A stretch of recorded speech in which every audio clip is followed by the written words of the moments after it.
Welcome to Crime Unveiled Podcast. Dive deep into the mysteries that captivate us. If you appreciate this episode, please consider liking and subscribing to support us. In the annals of criminal history, few events have gripped the world's attention quite like the September 11th attacks. The sheer scale of the tragedy, the immense loss of life, and the subsequent reshaping of global politics make it a subject that demands meticulous examination. Today, we embark on a detailed exploration of the individuals who perpetrated these horrific acts. The 19 Al-Qaeda-affiliated hijackers. We'll delve into their backgrounds, motivations, and the intricate planning that led to that fateful Tuesday morning. Our focus will be on understanding the context surrounding their actions and the complexities of the events that unfolded. This is not just a recounting of the attacks themselves, but a deep dive into the human element behind one of the most significant events in modern history. The morning of September 11th, 2001. Began like any other for most Americans. Commuters headed to work, families prepared for the day, and the routines of daily life unfolded across the nation.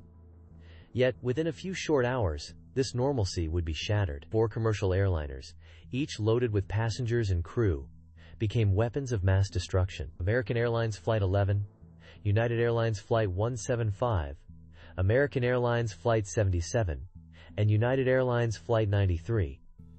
These flight numbers became etched into the collective memory, synonymous with tragedy and loss. The hijackers, a coordinated group with a chillingly precise plan, turned these ordinary flights into instruments of terror. Understanding their actions requires a close examination of the events leading up to that day and the individuals involved. The 19 hijackers were primarily from Saudi Arabia and several other Arab nations.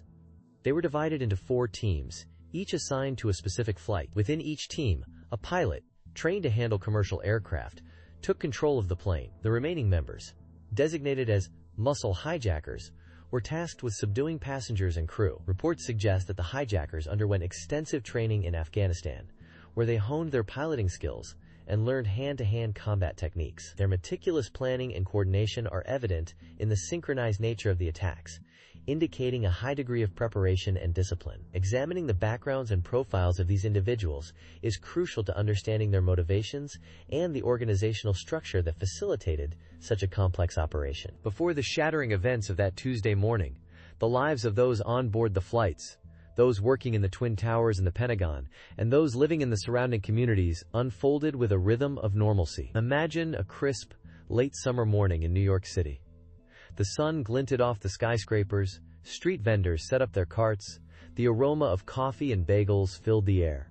People hurried along sidewalks, absorbed in their routines, heading to work, meetings, appointments. In the offices of the World Trade Center, computers booted up, phones began to ring, colleagues exchanged morning greetings. The hum of a typical workday was just beginning. For many, it would be their last. The world was still unaware of the meticulously planned tragedy about to unfold, a tragedy that would forever alter the course of history. Across the country, in small towns and suburban neighborhoods, families prepared for the day ahead. Children boarded school buses, parents commuted to work, perhaps grabbing a quick breakfast at a local diner. The morning news played in the background, reporting on mundane local events and international news. In Arlington, Virginia, the Pentagon, the nerve center of the U.S. military, buzzed with activity. Staffers arrived for work. Meetings were scheduled. Reports were being prepared. The rhythm of life in Washington, D.C. proceeded as it always had, steady and predictable. The ordinary routines and quiet moments of these communities, moments we often take for granted, were about to be irrevocably disrupted. The contrast between the mundane normalcy of life before the attacks and the chaos that followed is both stark and heartbreaking. Let's focus on the communities surrounding the World Trade Center. Small businesses thrived, families lived in apartments with views of the iconic towers, children played in nearby parks. The financial district, normally bustling with activity, held a quiet beauty in the early morning hours before the rush began. Imagine the streetlights still glowing, the shop windows reflecting the dawn sky, the quiet hum of delivery trucks making their rounds. This was a community of diverse individuals, united by their shared space and daily routines. They were neighbors, colleagues, friends, and family, unaware that their lives were about to intersect in the most tragic of circumstances. It's important to remember the human element, the individual lives and stories that make up the fabric of these communities. to truly grasp the magnitude of the loss. Consider the passengers on the 4 doomed flights. They hailed from different backgrounds, had different destinations, and different dreams. Some were business travelers. Others were families going on vacation. They boarded the planes with the expectation of arriving at their destinations, of continuing their lives. Imagine the anticipation of a family embarking on a long-awaited trip, a businessman preparing for an important meeting, a student excited to return home. These ordinary moments of life, the mundane details of travel, now stand in stark contrast to the horror that awaited them. Their lives, and the lives of those waiting for them, would be forever altered by the events of that day. Understanding their stories, their hopes, and their dreams helps us to humanize the tragedy and remember the individual victims amidst the vast scale of the event. Let's delve into the lives of the hijackers leading up to the attacks. Many of them had entered the United States legally, often on tourist or student visas. They settled in various locations, primarily Florida, Arizona, and New Jersey. They enrolled in flight schools, focusing on basic flight maneuvers rather than takeoff and landing procedures. A detail that struck instructors as odd at the time but wasn't considered alarming enough to warrant further investigation. They led seemingly ordinary lives, sharing apartments, opening bank accounts, and even obtaining driver's licenses. They blended into the background, becoming almost invisible in the vast tapestry of American society.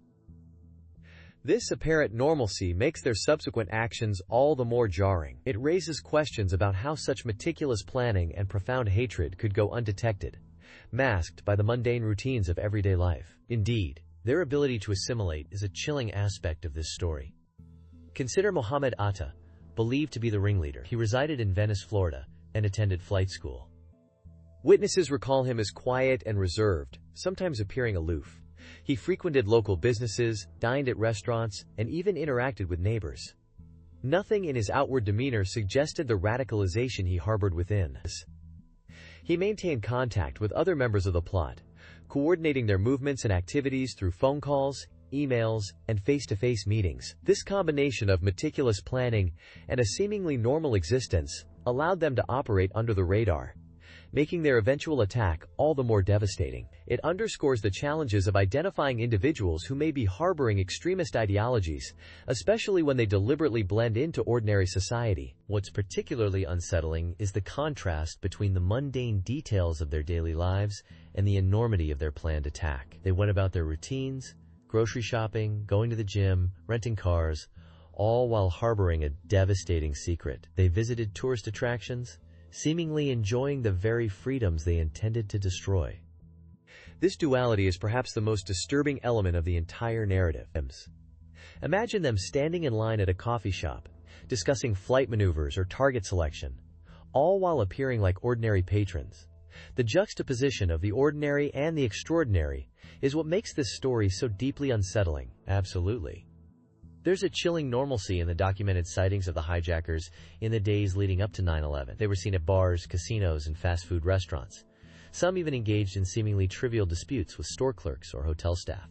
These glimpses into their everyday activities, preserved in security footage and witness testimonies, offer a stark contrast to the horror they were about to unleash. They add a layer of surrealism to the narrative, highlighting the deception and the calculated nature of their actions. It's as if they were deliberately embracing the normalcy of American life as a cover for their sinister plot, making the subsequent violation of that peace all the more profound. Let's delve into the meticulous planning and chilling execution of the 9/11 attacks, focusing on American Airlines Flight 11. The flight, originating from Boston's Logan International Airport, was scheduled to arrive at Los Angeles International Airport. On board were 81 passengers, 11 crew members, and, tragically, 5 hijackers.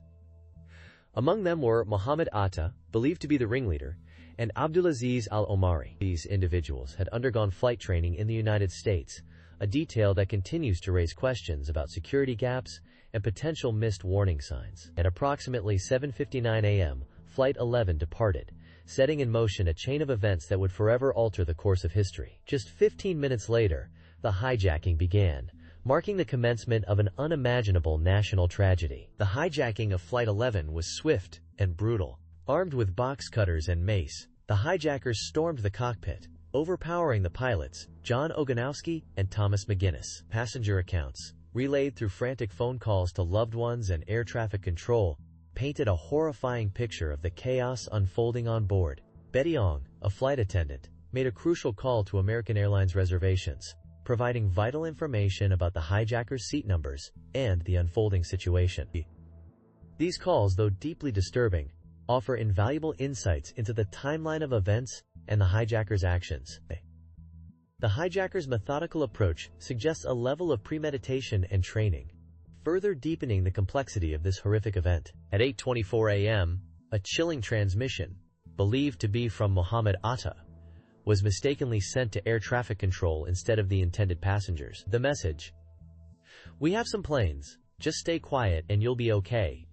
We are returning to the airport," sent shockwaves through the control tower. This accidental transmission offered a terrifying glimpse into the hijackers' control and intentions, confirming their sinister plan. This was followed by a second transmission, equally chilling, stating, "Nobody move. Everything will be okay. If you try to make any moves, you'll endanger yourself and the airplane. Just stay quiet." These fragmented messages underscore the calculated nature of the hijacking and the hijackers' attempts to maintain control amidst the unfolding chaos. At 8:46 a.m., American Airlines Flight 11, under the control of the hijackers, crashed into the North Tower of the World Trade Center, specifically between the 93rd and 99th floors. The impact, witnessed by countless horrified onlookers, sent shockwaves through New York City and the world. The deliberate targeting of such a symbolic structure, a cornerstone of American finance and commerce, marked a stark declaration of intent. This act of terror, meticulously planned and ruthlessly executed, signaled the beginning of an unprecedented attack on American soil. The world watched in disbelief as smoke and debris billowed from the gaping wound in the North Tower, a grim premonition of the devastation yet to come. The dust and debris still choked the air, a gritty, gray shroud over lower Manhattan. The towers were gone, reduced to a horrifying landscape of twisted metal and smoldering rubble. Emergency responders, covered in ash, moved like ghosts through the apocalyptic scene, desperately searching for survivors. The sheer scale of the devastation was incomprehensible. The initial shock was giving way to a chilling realization. This wasn't just an accident. This was a deliberate act of violence, an attack on American soil unlike anything we had ever witnessed. And the chilling question hung in the air. Who was responsible? And could it happen again? The world watched in stunned silence. The images of the collapsing towers seared into our collective memories. The sense of vulnerability was palpable, a shared experience of fear and uncertainty. We knew, in that moment, that the world had irrevocably changed. Amid the chaos and confusion, a chilling narrative began to emerge. Reports of additional hijacked planes, United Airlines Flight 93 and American Airlines Flight 77, painted a grim picture of a coordinated attack. The Pentagon, the very symbol of American military might, lay in ruins. Struck by Flight 77, Flight 93, its intended targets still unknown, crashed in a field in Shanksville, Pennsylvania, after passengers and crew bravely fought back against the hijackers. Their heroism prevented another catastrophic attack, but the collective sense of dread continued to grow. The scale and precision of the attacks pointed to a sophisticated operation, a network of individuals working in concert to inflict maximum damage and terror. The immediate aftermath was a scramble for information, a desperate attempt to understand the magnitude of what had just occurred and what it meant for the future. The world watched in horror, paralyzed by the unfolding events. The images, broadcast repeatedly on television screens across the globe, became etched in the global consciousness. The collapsing towers, the billowing smoke, the desperate cries for help. These became the defining images of a generation. The attacks weren't just confined to American soil. They were felt globally. The interconnectedness of the world meant that the impact of 9/11 rippled outwards, affecting economies, political alliances, and individual lives in countless ways. The world was holding its breath, waiting to see what would happen next. There was a growing sense of unease, a fear that the world had entered a new and dangerous era. In the immediate aftermath, the focus shifted to identifying the perpetrators. Intelligence agencies began piecing together the fragments of information, tracking the movements of the hijackers, examining their backgrounds and affiliations. The FBI launched the largest criminal investigation in its history, a massive undertaking that spanned continents and involved countless agents and analysts. The investigation quickly focused on Al-Qaeda, a militant Islamist organization led by Osama bin Laden. As the evidence mounted, the world began to understand the true nature of the threat it faced. This wasn't simply an act of terrorism, it was a declaration of war, a challenge to the global order. The world had changed, and the hunt for those responsible had begun. Let's delve deeper into the psychological profiles of the hijackers, specifically focusing on the apparent contradictions between their outward lives and their inward motivations. Many of them led seemingly ordinary lives, holding jobs, attending university, and engaging in everyday activities. This outward normalcy makes their ultimate actions all the more perplexing. We need to examine what could drive individuals who appeared integrated into society to commit such a horrific act. Was there a hidden radicalization process? Were there subtle signs missed by those around them? The complexity of their psychological makeup is a crucial element in understanding the events of 9/11. Investigating these internal conflicts can offer valuable insights into the motivations behind the attacks. Indeed, the dichotomy between their outward behavior and their inner turmoil is a central puzzle in understanding their actions. Reports suggest some hijackers frequented bars, consumed alcohol, and engaged in activities seemingly at odds with their strict religious ideology. This raises questions about the depth of their commitment to the extremist beliefs that purportedly fueled the attacks. Were these indulgences a sign of internal conflict? Perhaps a struggle to reconcile their desires with the rigid dogma they espoused? Or were they simply masking their true intentions, maintaining a facade of normalcy to avoid suspicion? Unraveling these contradictions is critical to gaining a clearer picture of their mindset. The psychological profiles compiled by various agencies point towards a complex interplay of factors influencing the hijackers. Some reports suggest feelings of alienation, displacement, and a search for belonging played a role. Others highlight the influence of extremist propaganda and charismatic leadership figures. It's a complex web of influences that we need to carefully dissect. Understanding their motivations requires looking beyond simplistic explanations and exploring the nuanced interplay of individual psychology, social dynamics, and ideological indoctrinations. It's crucial to avoid generalizations and instead focus on the specific circumstances that shaped each individual's path toward extremism. Precisely. We must avoid painting them with a single brushstroke. Each hijacker had a unique background, personality, and set of experiences. While some might have been deeply indoctrinated and driven by fervent ideological convictions, others might have been more susceptible to manipulation or influenced by a sense of belonging and purpose offered by the terrorist group. Examining the individual trajectories of these individuals is essential to developing a more complete understanding of the complexities that led to 9/11. This requires examining their personal histories, social connections, and the specific events that shaped their radicalization. Let's delve into the chaotic aftermath of the attacks and the immediate investigative efforts. The scale of the devastation made identifying the hijackers a monumental task. Remember, this was before widespread facial recognition technology and easily accessible databases. Investigators painstakingly pieced together fragmented remains, compared them to passenger manifests, and interviewed surviving witnesses who had fleeting glimpses of the hijackers during boarding. Early efforts focused on tracing the origins of the flight tickets, which led to various internet cafes and travel agencies. This painstaking process unveiled the names we now associate with the attacks: Mohammed Atta, Marwan al-Sheikhi, Ziad Jarrah, and others. It's a grim testament to the meticulous work of the investigators under immense pressure. They faced the added burden of identifying victims while simultaneously pursuing those responsible in the midst of a national tragedy. This initial identification was critical in shifting the focus from a potential accident to a deliberate, coordinated act of terror. Absolutely, the initial identification was just the first step. The FBI launched the largest criminal investigation in its history, dubbed Pentboom. Agents from all over the country were mobilized, working tirelessly to reconstruct the hijackers' movements leading up to the attacks. They painstakingly reviewed flight school records, rental car agreements, hotel receipts, and credit card transactions. This meticulous reconstruction revealed the hijackers' presence in various U.S. cities, their flight training activities, and their connections to each other. Furthermore, chilling details began to emerge about missed opportunities. Intelligence agencies had been aware of some of these individuals prior to the attacks, but lacked the information to connect the dots and prevent the tragedy. These revelations led to intense scrutiny of interagency communication and intelligence sharing protocols.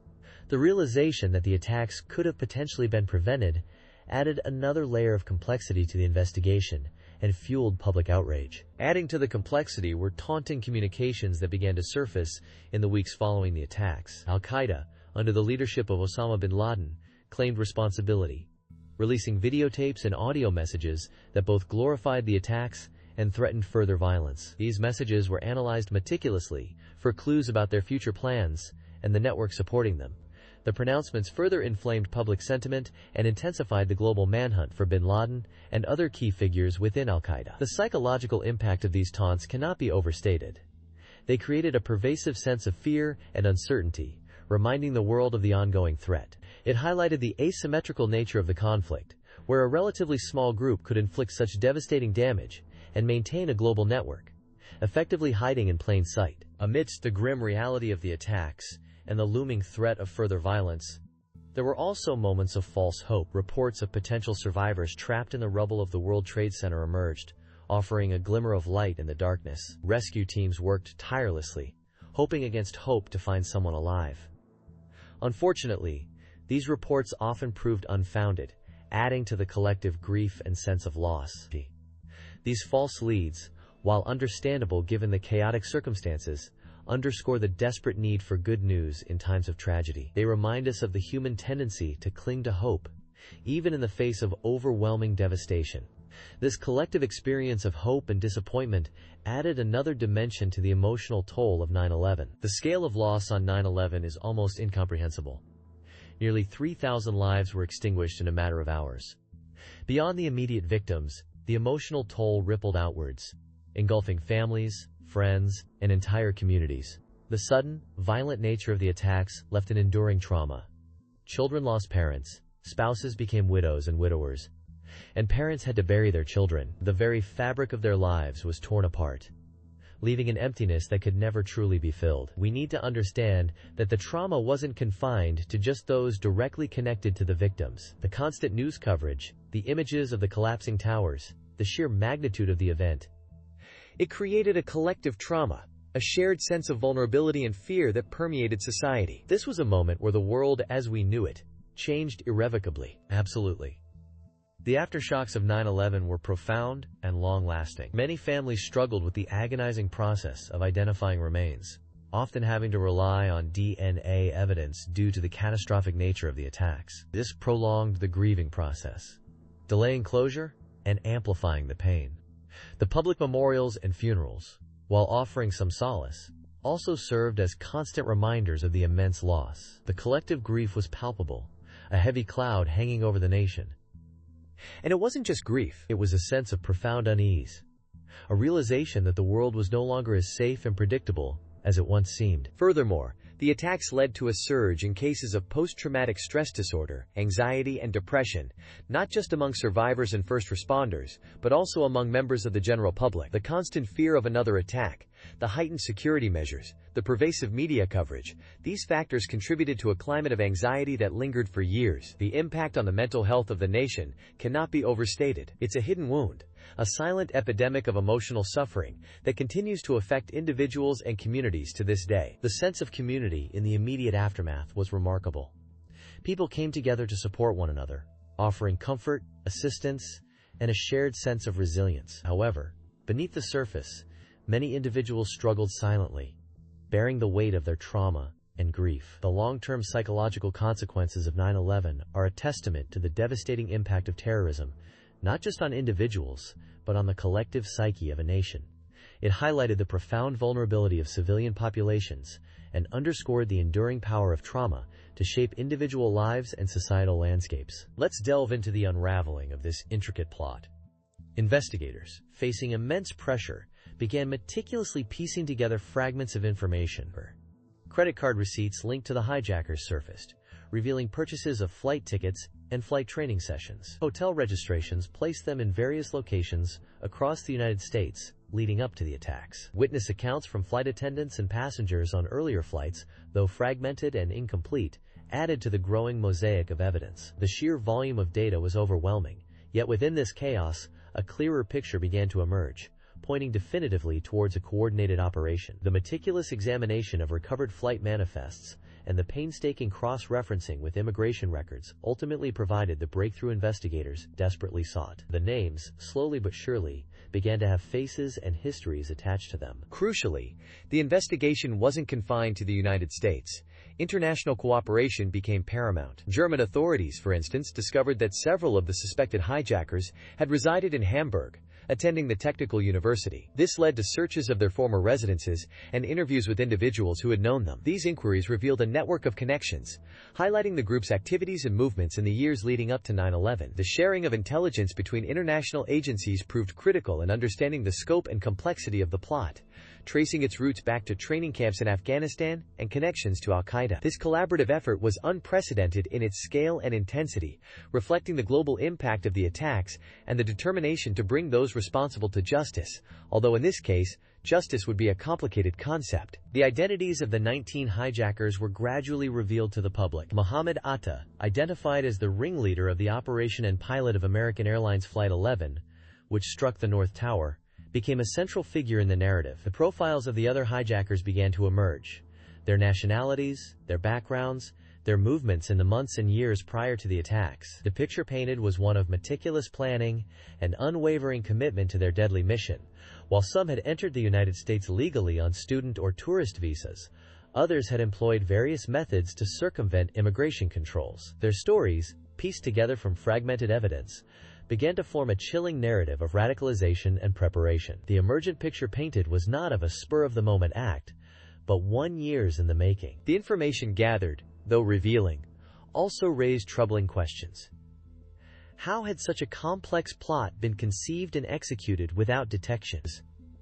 What failures in intelligence and security had allowed these individuals to slip through the cracks?